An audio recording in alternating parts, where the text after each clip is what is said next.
Hey, hi everybody. It's Lauren from Portfolio Rocket. And yep, I'm here as promised with the Mary Abbajay.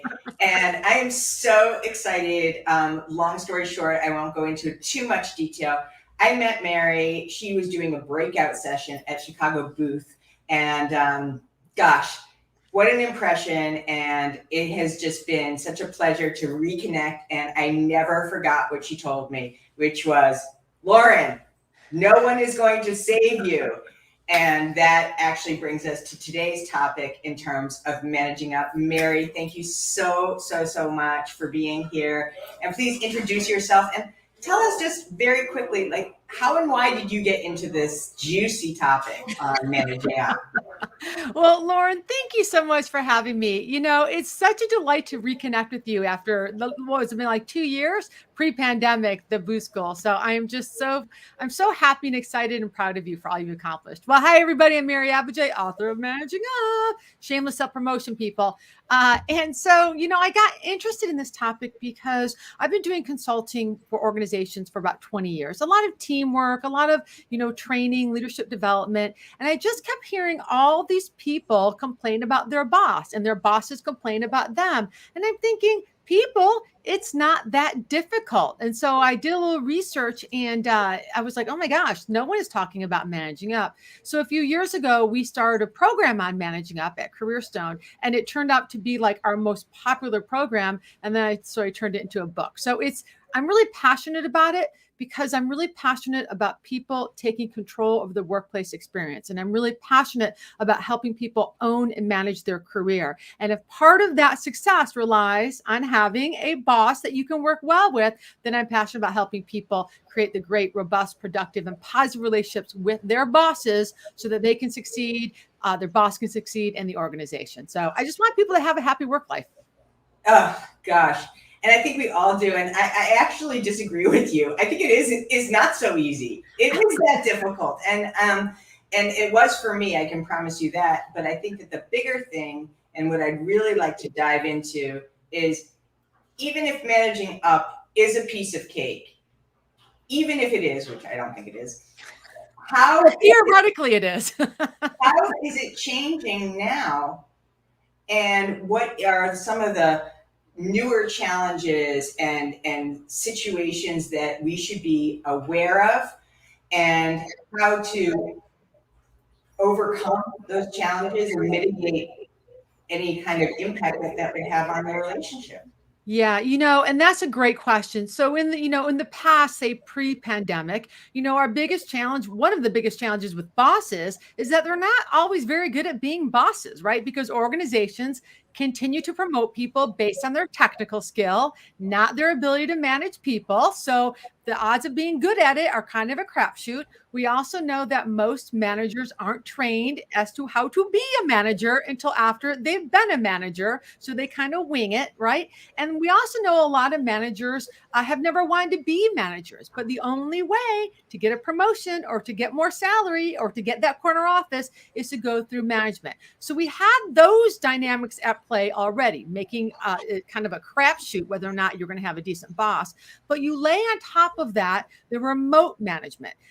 Very few managers were prepared for how to do this remotely before we went into the pandemic. In fact, managers were really middle managers were the most resistant to telework of all the people in an organization, right? So we've had to figure that out. Now, a lot of organizations are going to the hybrid model, which is a whole new animal. So now you're going to have bosses who may not have been good at being an in-person boss, may or may not have been good at being a remote boss. Now they have to be a hybrid boss. And so we are really looking at a situation where we could have really big disparities between how good your boss is at being a boss. So I think now more than ever, people need to really need to empower themselves to the best that they can to figure out how to manage that relationship with a boss that may not know what they are doing in terms of hybrid management, remote management, or even in-person management. So that's really what I'm seeing, a whole changing of context, which requires a whole new skill set. Whoa, this is heavy. So I want to put you on the spot because you're good at that. Okay, so I'm little employee or big employee or middle employee, and you're my hybrid manager.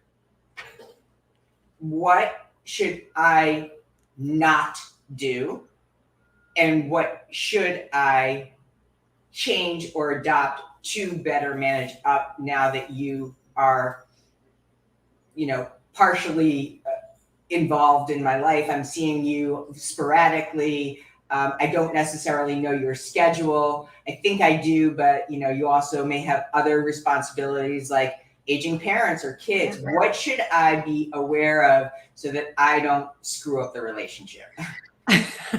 Well, what I want you not to do is I don't want you to think this is just, normal business, like just keep doing what you were always doing. That may or may not work. What I want you to do in a hybrid situation is a couple of things. One, I need you to not just rely on company policies and practices. Like the policy of hybrid is one thing.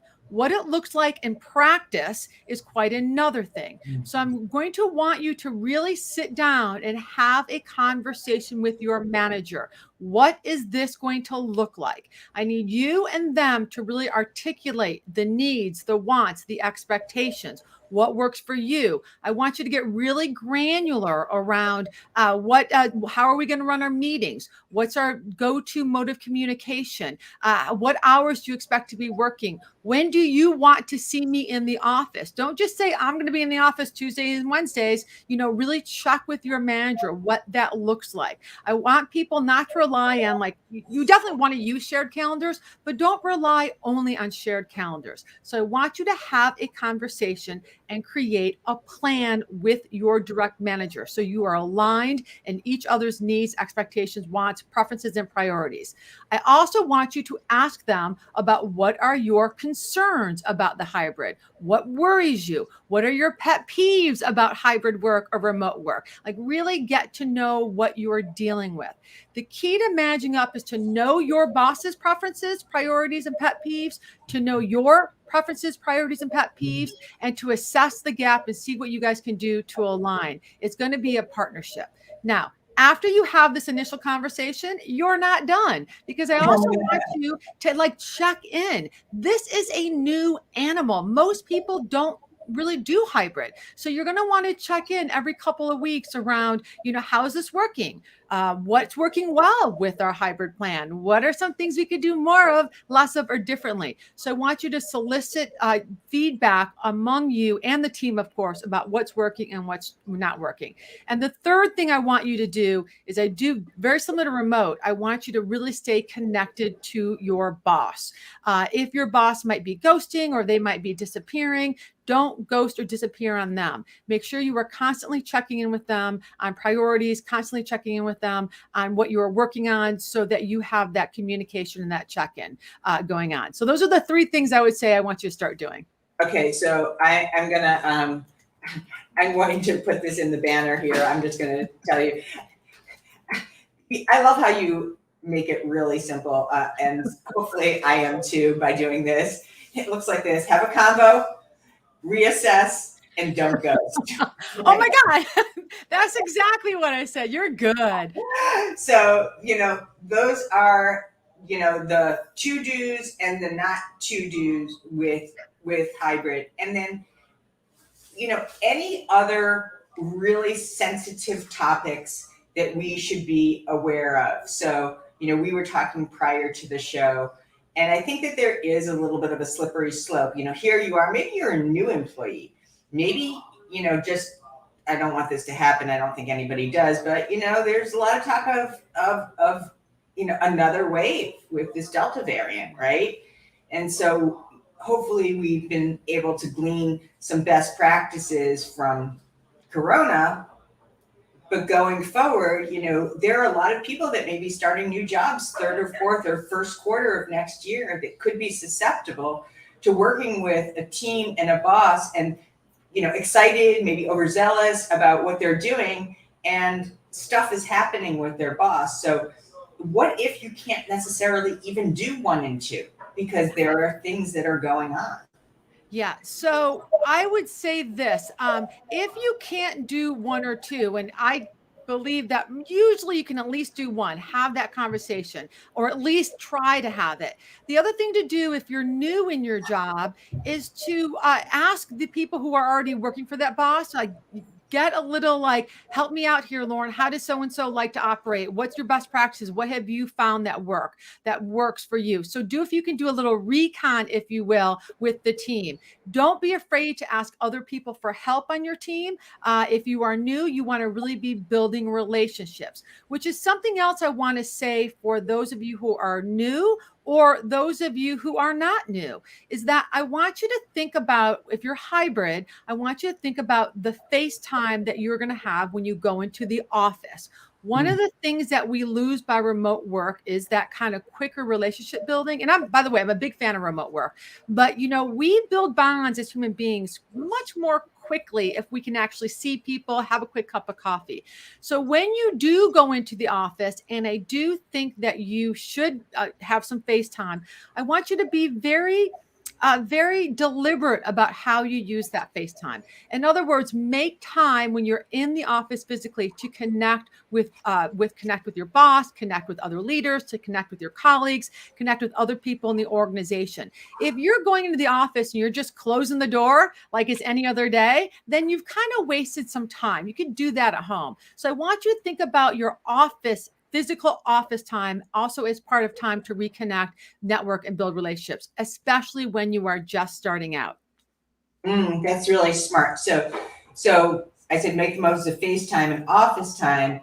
So would you suggest, I mean, this seems rather intuitive. Oh, if I know I'm going into the office, see if your boss is available for coffee or lunch, to make sure that you are not using that time to the way that you would if you could do it at home. So take advantage, optimize. I know people overuse that word, but I think it really is true. You're going to be there on such and such a day, build the relationship then and there. Any other tips? I love what you said previous to that, is building the rapport. So it's not just your boss FaceTime, right? Yep. It's your colleagues, it's the other constituents that you're working with, and using that. And what about, I'm curious, on, let's just say that everybody is working remote, but you guys can get together in the same city. Are any recommendations with how you should proceed with doing things as much FaceTime as possible, even if it's not necessarily in the office? Absolutely. I mean, I think, as much as possible, depends on how much is possible for you or how much you want. But I do think if you're in the same city and your team is 100% remote, and if of course, following safety protocols, but whenever you can be like, would love to have coffee with you or meet with you in person would be great. So yes, I think FaceTime really does help, especially when you're new at work and you're trying to build the relationships. So there's been a lot of research on this hybrid, and there's like 3 types of personas. Well, there's more than 3, but the basic 3 are the office craver. Those are people that want to be in the office. They like being in the office for a myriad of reasons. Then there's the mixer that wants to go in sometimes. And then you have, like, I forget what it's called, but it's the homebody who feels no need to ever go into the office. So figure out which one of these personas you are and figure out which one your boss is. That could really help you kind of figure out who they are. Look at people's calendars. When are they going to the office? Is there an important project or an important meeting happening in the office? Go in that day. Like, really try to maximize and optimize when you're there or when you're going to see people. And if you're new, don't be afraid to ask people for coffee or to meet them in person, because you might get some no's, but you might get some yeses. I love it. The office craver, like, I got to be there, right? Yeah. FOMO, I don't want to miss out. Yep. Then the mixer, sometimes yes, sometimes no. The homebody, I don't think so, right? That's exactly right. I think that those are really great, but I also really appreciate that just because you know who you are, you also want to get some kind of benchmark on who your boss is, and maybe some of the other people that would be at the senior level, just to understand a little bit more about the team dynamics. That's right. Because, as much as we hate to realize it, we can't change who our boss is. We don't have any control of how they operate or interact with us. We can make requests of them. And I highly recommend learning how to make effective requests from your boss or manager or leader. But the truth is, our power lies in our ability to navigate that relationship. Our power lies in our ability to assess who they are and figure out how we can align our interactions, our preferences with theirs. It's a simple, but you're right, it's not always easy, because the truth is, Lauren, we all kind of like the way we operate. We all like the way we operate, and that's why we do it every day. And it can be really annoying when we're asked to operate in a way that's different from us. When a boss likes a lot of details that don't matter, that can be frustrating. So the key really is to figure out where you're alike, where you're different, and then what are you willing to do more of, less of, differently to work well with that person, or what are you willing to ask that person to do for you? Perfect segue. Funny you should mention that, because there's a comment that came up from the dear Alan Katz, who is also known as the Chosen One. He's a recruiter, and he says that the biggest fault most have is the fear of asking. Yeah. So since you're so good at this, like putting you on the spot thing, I am actually going to pretend that I am asking you. You're my boss, and now I'm going to make a request and ask you about, something related to hybrid or working or managing up, right? And then I want you to respond and then correct. Okay. All right, great. And by the way, Alan Katz, you're absolutely right. One of the biggest dynamics at workplace, or one of the dynamics go wrong, is people don't know how to make effective requests. So I'm glad that he said that, because he's 100% correct. All right, go ahead, Lauren. Yes. Okay, so hi, I'm employee. Okay. Boss Mary, I have a bunch of things that are going on this week, and so I'm thinking about working Tuesday and Thursday remotely. And I was wondering if you would be willing to meet me on Wednesday, since it does look like you're in the office for lunch. Would that be a cool thing? Oh, Lauren, I would love to have lunch with you. I'm already having lunch with someone else, but how about we do a quick coffee after lunch? That's awesome. I would love to have coffee with you. Okay. All right. So I'll tell you what you did really well there. First of all, a good effective request begins with I statements. So you made this about what you needed, right? And then the second part of request, you want to be clear about what the request is. The second part of the request is why you need it. Okay. Hey, Lauren, I would love to have lunch with you on Thursday, like 30 minutes. I have a lot on my plate, and I have a couple of questions that I think if I got your input, I could make the whole project go a lot smoother and, be more successful for our team, which is the third part. Like, what's the benefit? Like, why is this benefiting them? And then the last part of an effective request is to be able to say, here's what I'm going to do to make it happen. Like, if I put this on the schedule, or I'll order lunch, or like anything that you can do to make it easy for that person to say yes. So I thought you did a fantastic job. Fantastic. I sounded really grovelly. I'm sorry? I thought I sounded like I was groveling. Well, that's going to depend on who your boss is. Like, my team just tells me what they want from me. Mary, we need you here now. I'm like, okay. No, I mean, if your boss is someone that likes groveling, then I didn't think you sounded too groveling. I thought you sounded a little bit like, oh, please, please. But, this kind of stuff is an art. There's kind of a scientific framework, but then it's an art form, like really figuring out what works the best for the person that you're dealing with. Okay, so an effective request to your boss includes 3 steps: the I statement, the why, and then the next step of action, right? Yeah. Like you said. So basically, what you need, why you need it, what it would look like, the benefit to them or to you, and then how it's going to happen. I mean, those Perfect. are, yeah. And I often say to people, when you want to give, people are always asking me, how do I give feedback to my boss? I'm like, well, that depends on who your boss is, because some bosses aren't very open to feedback, but you can always make requests. Like if your boss doesn't communicate enough with you about something, you can, instead of like saying you don't communicate, turn into a request. Hey boss, I would love to have more information on XYZ project. I know that you meet with the senior team on this every Monday. Would it be possible if we did a quick debrief after those meetings? That way I can disseminate the information to the team quicker, and we might even be able to get this project done ahead on schedule or ahead of schedule. And I'm willing to put this on your calendar so that we can make this quick and breezy.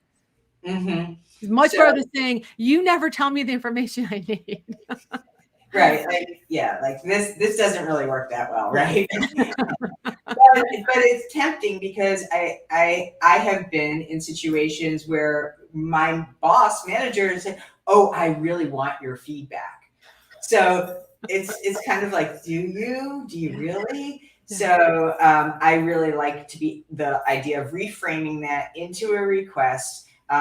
It's just a safer place to be, because then they can clearly opt out, or you've given them some grace, right? That's right. And to answer your question about, like, if your boss says, I really want some feedback, I would enter those waters very carefully, especially if it's a new boss, until you really know if they do want your feedback and how like truthful or honest that you can be. So I kind of like, like when you wade into the water because it's cold, I would wade into that water slowly until you have a really good sense of who your boss is and how much they really can take the feedback. Fantastic. So managing up is clearly part of your life's work. Obviously, you're amazing bestseller, and also now you have a podcast. What are also some, I love that Alan brought up the fear, right? There's so much riding on the relationship between you, the employee, and your boss. It kind of like touches every different area of our psyche, our emotional well-being, our professional kind of trajectory and fulfillment, obviously our financial situations, right? And relationships. So there's a lot of things wrapped up in this one thing. What are the kind of 3 specific things that help to improve anyone's relationship when managing up? Yeah. All right. So first of all, the willingness to get out of your own way. What I mean by this is to really approach this as non-emotionally as possible. And what I mean by this is oftentimes we get all caught up in who our boss should be, how they should act, the coulda, shoulda, woulda, what a boss should be like. And while you may be right, like while you may be 100% right, your boss should do this, your boss should be this kind of a person. If they're not, you need to move on from that and figure out what you are going to do. Because when we get ourselves in sort of the blaming, the victim, the judging mode, when we get trapped by our amygdala, our reptile brain, we stop being strategic. So yes, you get to be right, angry, frustrated, but then you have to move on to figure out what you are going to do with that. That's number 1. Number 2 would be around really realizing that when you are managing up, which is, by the way, just so everybody knows, when I talk about managing up, I'm talking about managing that relationship, making that relationship work for you, for them, and the organization. When you learn how to manage up to different personality types, you are doing what we call adaptive relationship strategy. And that will serve you forever. The best bosses out there are people that are adaptive to their people. So when you really start to say, I see how Lauren is, I'm going to really try to figure out if I can work well with her. It makes you more powerful, not less powerful. And then the third thing I want to say, and by the way, don't get all caught up in it's not authentic for me to behave differently with different people. That's BS. By the way, people, authentically, I am a sailor who swears like a truck driver. Does that make me inauthentic if I'm not dropping F-bombs with Lauren here today? No, it makes me appropriate. So don't get caught up on I can't adapt because it would be inauthentic. And then the third thing I want to say is know when to grit and know when to quit. There's a big Woo! difference. I know you like that. There's a big Yeah. difference between a difficult boss and a toxic boss. With a difficult boss, there are lots of things you can try, right? There's a lot of opportunity to thrive with a difficult boss. A toxic boss, however, what I'm here to tell you is the best that you can do is probably survive. And so, if that's your case, if you have a toxic boss or a toxic work situation, no one's coming to save you, right, Lauren? So, I really want you to think about using your survival mode to get yourself the heck out of there, because you can't really thrive with a toxic boss. So, anybody who is just merely surviving right now, that might be a message. It's time to quit. If you're just like annoyed a little bit, then you got to grit a little bit. Mm-hmm. So that's not only an easy catch-all to remember, grit versus quit, but I think that there's clearly a lot of ambiguity about what a toxic boss means, because of course toxicity has a very large spectrum of what that means. But I want to just clarify, toxic as you define it is what?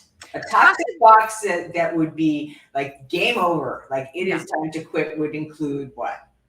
Toxic bosses are bosses that lead by, and by the way, I have a toxic boss quiz. I can like send it to you. You can send it to your listeners. Oh, yes. How to know. It's like, it's kind of like pornography. Like the Supreme Court, like, I can't define it, but you know it when you see it. But toxic bosses are the people that are going to lead by demeaning, by abasing, by being abusive psychologically, mentally, or physically. They are the screamers, the shouters. They are the extreme narcissists. They are the gaslighters. They are the people that create psychological turmoil in their people. They're the bosses that make you feel unsafe. Like, they're the bosses that will actually that are just abusive, either mentally, physiologically, psychologically, whatever. And we kind of know when we are in a toxic situation. And I do want to say this, for anybody who has a toxic boss, you really do need to get out, because that working for a toxic boss wreaks havoc on your emotional, your psychological, and your physical health. And it can take up to 2 years, sometimes more, to fully recover from a toxic boss. NIH and other medical health professionals are comparing toxic boss syndrome to PTSD, Stockholm syndrome, and battered spouse syndrome. So you really do have to think about, if you are in a toxic situation, you really do need to think about getting out and saving yourself. Gaslighters and cursing employees, yes, threatening them. LinkedIn loser, you are right. Wake up, people. If you have a toxic boss, save yourself. Yes, and I appreciate too that they don't have to be sexually abusive. They don't. It's people who lead by demeaning, demoralizing, any of those areas. The obviously extreme narcissism is warning, warning, warning, and sooner rather than later, right? I think that what we're seeing now is that there has been a lot of pent-up demand, people who are sheltering in jobs, riding it out through the pandemic, enduring all kinds of, insanity, whether it be just overworking. We did an episode a couple of weeks ago called Bone on Bone Burnout, where people are white knuckling it like crazy, and just so many different issues that we're facing now, post-pandemic, maybe other concerns up and coming. But I want to just really, really encourage everyone, please follow Mary Abbajay and get this book. I actually have it on Audibles, which I love. Yes. And also, check out her podcast and Cubicle Confidential, because it really kind of rips the Band-Aid off in the similar vein that has happened today. And I just adore you. I love the work that you're doing. Clearly, the impact that you made on me and so many other, especially women, who I think have real difficulty raising their hand and asking specifically for what they need. And I love how you broke down that request today as one of many, many, many things in this last and a half hour. So tell us, Mary, where people can find you outside of LinkedIn, and also just any other kind of final words that you want to share. Great. Thank you, Lauren. It's been such a delight to see you again and to be on your show. This was a blast and a half, by the way. You can find me on Twitter, Mary Abbajay, Instagram, Mary Abbajay. I've made it easy. Facebook, Mary Abbajay. You can find my website is careerstonegroup.com. The book is Managing Up. You can find it in Amazon, Borders, wherever they sell books. Cubicle Confidential, cubicleconfidential.com. All names will be, it's a question and answer show. So all names are changed to protect the innocent and the guilty. So feel free to send us your workplace dilemmas. And finally, in my closing, I would just like to say, people, like, it is your career. Many of us spend most of our waking hours at work. And I really want those to be the best hours. They should be hours where you get to be creative, where you get to use your mind and your heart and your soul. So if you're not in a great spot, then do what you can to get yourself in a great spot. Even though I hate the expression YOLO, and I hate it, it is true. So I really want everyone to do what they can to take control of their experience, of the workplace experience, so they can have a great work life and not a terrible one. And thank you. And I will also wrap up and say that, again, no one is going to save you. So, those words, they struck me at the right time and the right place, and look at where we are today. So thank you, Mary Abbajay. Just a big, huge heart, and all that you do to help people improve their work life and also relationships with their bosses in particular. Have a great rest of your day, and thank you for sharing all these great tips with us. Bye, everybody. Blast and a half. See you next Wednesday.